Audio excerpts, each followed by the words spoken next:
troisième partie, le format mini-formation. Donc là, j'ai décidé de prendre un cas pratique, un cas fictif. C'est un entrepreneur qui, du coup, est en situation de divorce avec sa femme. Donc, je vais poser quelques questions. Je ne sais pas si elles seront forcément très pertinentes, mais même toi, peut-être que tu n'auras pas forcément les réponses. Je dirais. Mais donc, quelles seraient les stratégies légales pour déjà protéger son entreprise et lui-même, entre guillemets, dans sa divorce? C'est la question qui part d'un divorce. Alors, première chose, divorce avec sa femme ou pas. Aujourd'hui, il faut faire très attention. Le YEL ou les personnes, le mariage pour tous existent, donc il faut faire attention à ça. Mais surtout, en fait, la base, c'est quoi? C'est qu'une personne qui est mariée, la première question qu'on pose, c'est sous quel régime vous êtes marié? Okay. Parce qu'on a plusieurs régimes de mariage, le régime de la communauté, le régime de la séparation de biens. Et souvent, lorsqu'on est entrepreneur ou profession libérale, le régime de mariage que l'on préfère, c'est la séparation. Pourquoi? Parce qu'on se protège soi et la personne avec qui on se marie. Parce que si par exemple, on est marié sous le régime de la communauté, on monte une société, on fait banqueroute, et bien, la personne avec qui vous êtes marié, elle est dedans aussi. Parce qu'elle est prise par vos dettes également. Alors que sous le régime de la séparation, moi aujourd'hui je suis marié, je fais banqueroute, ben, la personne qui est avec moi elle est protégée. Donc déjà c'est les premières questions à se poser. Quelle est l'entreprise? Quelle est la place de l'entreprise? Quelle société on a? Et quel régime on est marié? C'est les premières questions à poser. Et ensuite, on adapte. On adapte également la procédure de divorce qui est à faire. Ensuite vient également toutes les questions de depuis quand la société existe et quand est-ce que vous êtes marié? Est-ce que la société il y a eu avant le mariage ou après le mariage? Ça, c'est toutes les questions qui viennent. Est-ce qu'on est dans la communauté ou pas dans la communauté? Et ensuite, bien évidemment, est-ce que c'est souvent le cas? Est-ce que madame a des parts dans la société ou pas? Donc là, est-ce qu'on est en capacité de arracher les parts dans la société? Est-ce que madame veut continuer à travailler dans la société? Ça, bien évidemment, ça ne peut pas se régler en 5 secondes et juste en vous répondant à certaines questions. Et c'est toutes les interrogations qu'il faut avoir et surtout les voyants d'urgence et d'alerte lorsqu'on est bien évidemment entrepreneur et qu'on veut se marier, etc. Il faut avant consulter un avocat ou un notaire qui va vous expliquer bien évidemment les solutions, les choses à éviter et surtout ce qu'il ne faut pas faire. Donc, aller consulter un avocat avant de se marier, lorsqu'on est entrepreneur, c'est pas un robot. C'est se protéger. Nous, parfois, on aime bien dire, mais venez nous voir avant le problème. On vient souvent voir l'avocat lorsqu'on a un problème. Mais on peut parfois venir voir un avocat avant le problème. Lorsqu'on crée sa société, lorsqu'on veut se marier, lorsqu'on a un problème dans sa vie, avant que le problème devienne trop gros, venir voir l'avocat, c'est parfois bénéfique. Parce qu'on a travaillé en fait une stratégie sur comment se positionner, quoi faire avant par exemple de divorcer, pour avoir le meilleur régime fiscal, pour éviter de payer trop d'impôts, etc. On est là également pour conseiller là-dessus, sur un divorce, avant de divorcer, avant de lancer une procédure en divorce, vendre son bien est souvent plus intéressant que de divorcer et vendre son bien pendant le divorce. Parce que les impôts sont également présents. Donc, toutes ces questions en fait sont très importantes, surtout sur les chefs d'entreprise. Et du coup, ça c'est hors contrat de mariage. Alors, sur quoi?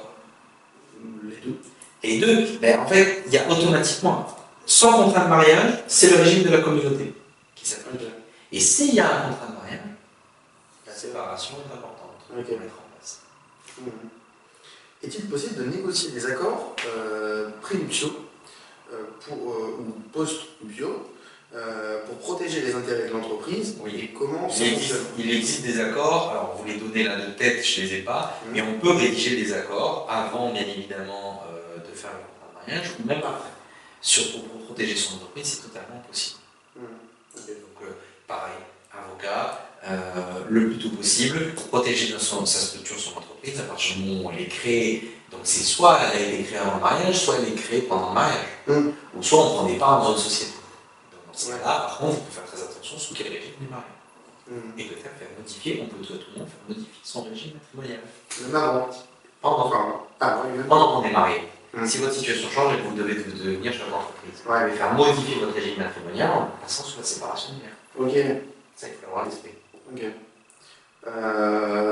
Concernant la fiscalité, quels sont les impacts fiscaux potentiels d'un divorce pour un entrepreneur? Les impacts fiscaux, c'est compliqué à dire parce que ça dépend de tellement de paramètres. Mais oui, c'est ce que je vous ai déjà donné un exemple tout à l'heure. C'est vrai qu'il y a un bien en commun. L'impact fiscal est important si on vend le bien avant ou après ou pendant le divorce. Donc là, les impacts fiscaux d'un divorce, je ne vais pas vous dire qu'ils sont catastrophiques. Plus souvent, le mari ou la femme ou la personne qui a le plus gros patrimoine part avec un boulet au pied parce qu'il donne beaucoup d'argent à la personne avec qui il a passé sa vie, oui. Parce qu'aujourd'hui, le divorce pour faute n'existe plus, entre guillemets. C'est souvent le divorce par altération du bien conjugal qui est utilisé. C'est une procédure qui dure en fait pendant 2 ans. Où, au bout d'1 an, où les personnes ne vivent plus en commun, ils peuvent divorcer. Les personnes se séparent, ils ne vivent plus depuis 1 an, on peut divorcer. Il faut une altération du lien conjugal, donc c'est-à-dire qu'ils ne vivent plus ensemble, qu'ils ne respectent plus les principes du mariage pendant 1 an. Voilà. Donc c'est souvent ça qui est mis en place. Le divorce pour faute peut être quand même encore expliqué, peut-être une cause de divorce. On peut avoir un intérêt sur ce qu'on appelle vulgairement la prestation compensatoire, et ce qui souvent fait peur aux personnes qui divorcent, et où il y a une personne qui a ce qu'on appelle une disproportion de revenus.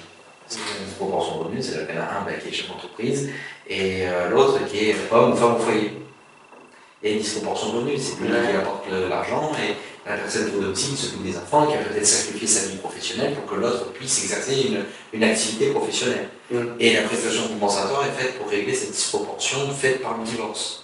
C'est là où les avantages fiscaux sont compliqués aussi. Parce que lorsqu'on divorce, on n'a plus une communauté, on est seul, donc il y a plein de choses qui entrent en conséquence. Et on peut ou on ne peut pas les optimiser. On peut les optimiser, en venant.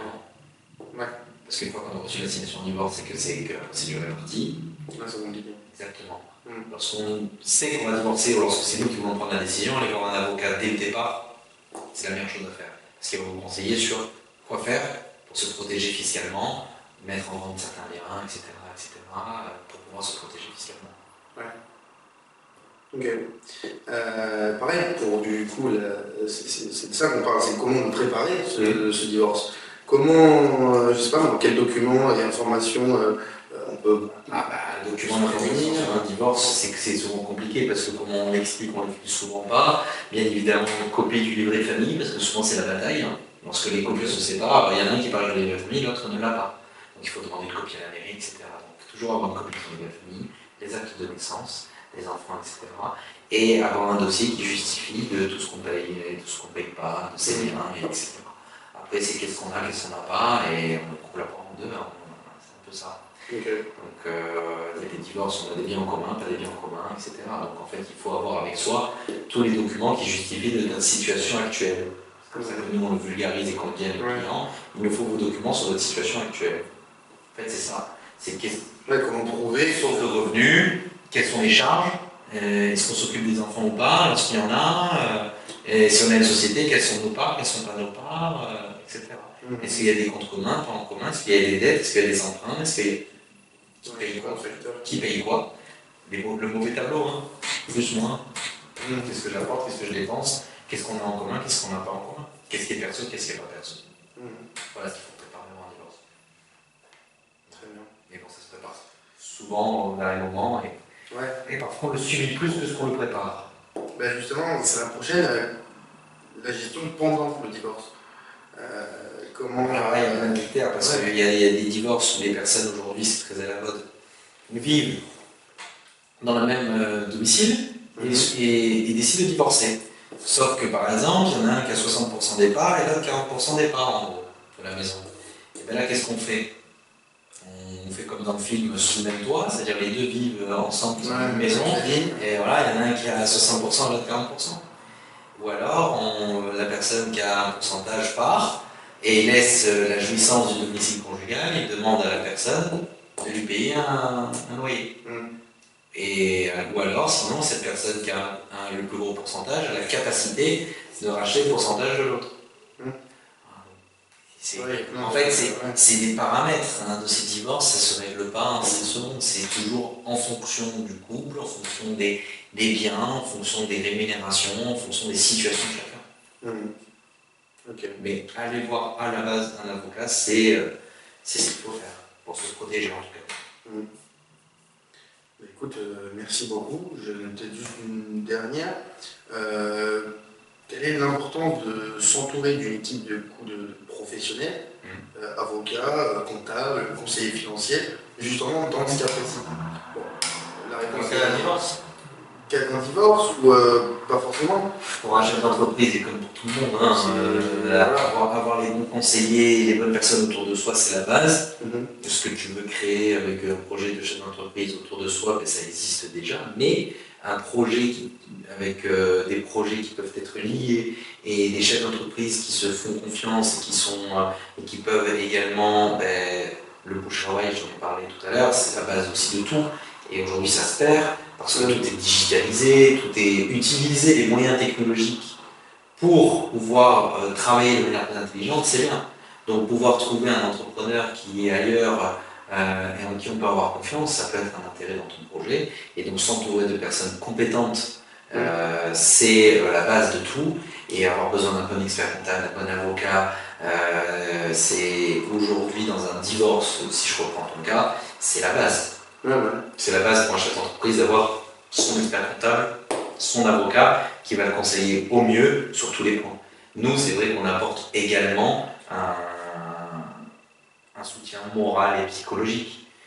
Oui, on est là, avocat, pour traiter juridiquement des faits, et lorsqu'on est sur un divorce, on ne peut pas mettre de côté l'humain. L'humain fait partie intégrante de notre métier, et le côté humain dans un divorce encore plus. Ouais, surtout sur des divorces, où il y a des enfants, où il y a plein de considérations. Et pour comprendre en fait le problème, on est obligé de rentrer dans la vie intime des gens.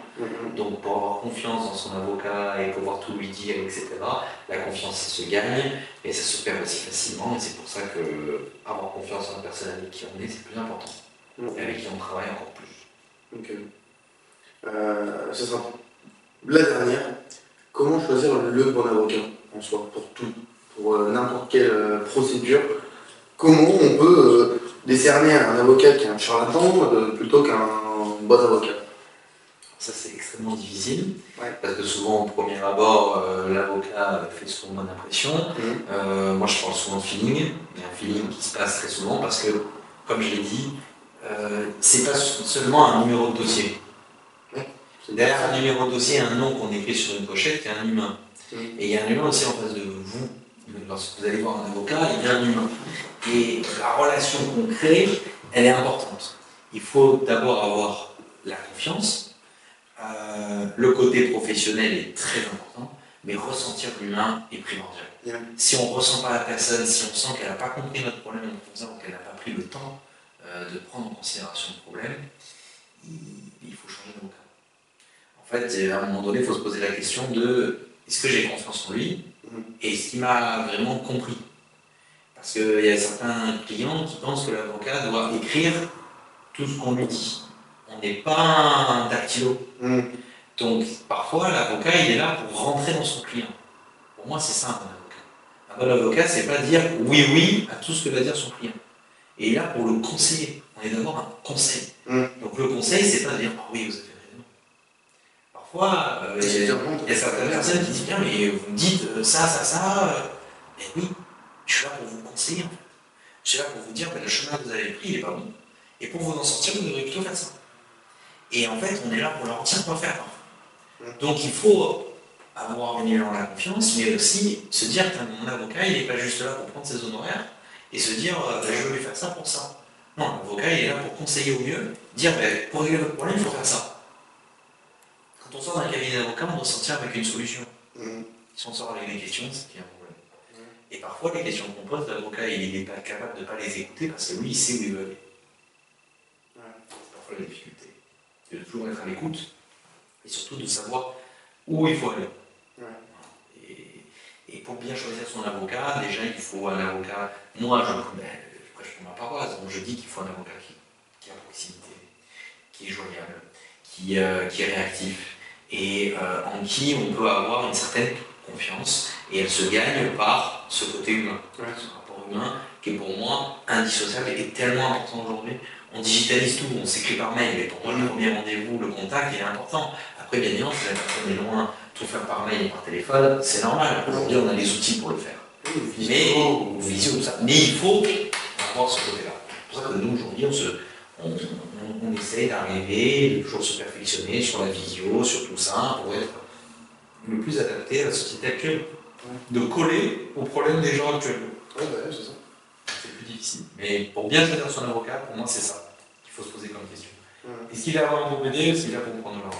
Quand on est chez un charlatan, c'est souvent ça. Oui. Et s'il fait des procédures pour faire des procédures et derrière il fait rien, bon, là on avait compris qu'on a fait un charlatan. Ou est-ce que, en fait, il me conseille, il me dit quoi faire parce qu'il sait où il va. Voilà. Nous, on a une politique, tout ce qu'on fait, on l'envoie d'abord au client. Donc, il y a une transparence en fait. Les avocats qui me disent oui, je vais le faire, mais qui ne vous envoient jamais rien, c'est qu'à un moment donné, il y a un problème. Oui, je vais le faire, vous ne voyez jamais un courrier, vous ne voyez jamais rien. Vous posez des questions. Merci beaucoup pour toutes ces informations. Merci à toi. J'espère que ça vous aura plu. Plaisir. Et j'espère que les questions t'auront également plu. Merci. Et à la prochaine vidéo, vendredi, tous les vendredis à midi.